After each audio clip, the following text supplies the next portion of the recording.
What's up sports fans? Nandito na naman ako ngayon para i-update kayo sa latest sports news worldwide. Devin Booker kumamada ng 52 points versus Pelicans.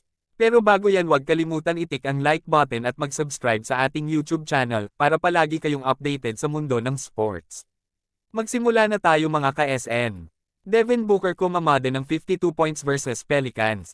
Sa New Orleans, nagpasabog si Devin Booker ng season-high 52 points para pangunahan ang Phoenix Suns sa 123 hanggang 109 pagsunog sa Pelicans diretso sa kanilang ikaapat na sunod na panalo.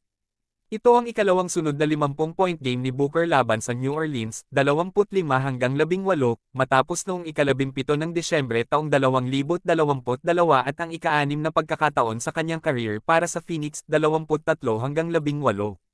Nauna na siyang pamukol ng career-high 70 points laban sa Boston Celtics noong ika-24 ng Marso taong 2017. Nagdagdag si Kevin Durant ng 26 points habang humakot si Joseph Nurkic ng 15 rebounds para sa Suns na nagposte ng 30-point lead sa second half. Pumataw si Zion Williamson ng 24 points sa panig ng Pelicans. Hanggang dito na lang mga ka-SN.